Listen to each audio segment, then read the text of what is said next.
മഞ്ഞും മഴയും വെയിലും കൂസാതെ പുഴ കടന്ന് മല കയറി കുന്നുതാണ്ടി അറുതിയില്ലാത്ത ജീവിത ദുരിതങ്ങളുടെ ആഴത്തിലേക്ക് വീണുപോയ മനുഷ്യരെ കൈപിടിച്ചുയർത്തിയ ജനനേതാവാണ്.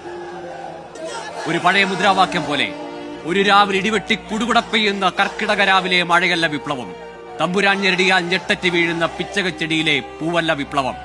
ആ മുദ്രാവാക്യം മുദ്രാഗീതം അനശ്വരമാക്കിയ, അത് അന്വർത്ഥമാക്കിയ വിപ്ലവ ജീവിതമാണ് കടന്നു പോകുന്നത്. ഒരു മഴക്കൂട് പോലെ പൊട്ടിമുളച്ചതല്ല വി എസിന്റെ പ്രസ്ഥാനം. മുട്ടുമടക്കാതെ ജന്മിക്കും തമ്പ്രാൻ മുന്നിൽ മുണ്ടുമടക്കി കുത്തി നിവർന്നു നിന്ന നേതാവിനെയാണ് നഷ്ടമാകുന്നത്. ആ പ്രിയ നേതാവിന് അന്ത്യയാത്രയിൽ ഒപ്പം ചേരുകയാണ്. ഓടിയും നടന്നും കിതച്ചും മുദ്രാവാക്യം മുഴക്കിയും മുഷ്ടി ചുരട്ടി വാനിലേക്കുയർത്തി ഒരിക്കൽ കൂടി അന്ത്യാഭിവാദ്യം അർപ്പിച്ചുകൊണ്ട് ആ പ്രിയ സഖാക്കൾ ഒപ്പം നടക്കുകയാണ് വി എസിനൊപ്പം.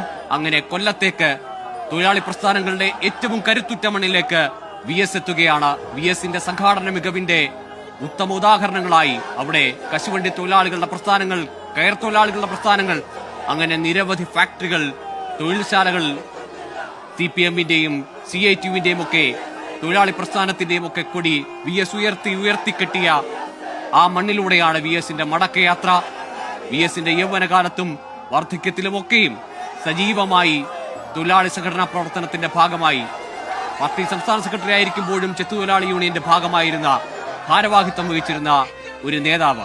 അങ്ങനെ ഒരു നേതാവിനെ, അങ്ങനെ ഒരു സംഘാടകനെ ഇനി ഒരുപക്ഷെ അല്ലെങ്കിൽ ഇതിനു മുമ്പൊരിക്കലും കണ്ടിട്ടേയില്ല കേരളത്തിലെ അല്ലെങ്കിൽ ഇന്ത്യയിലെ CPM-ഓ കമ്മ്യൂണിസ്റ്റ് പാർട്ടികളോ. ആ നേതാവിനാണ് വിട ചൊല്ലുന്നത്.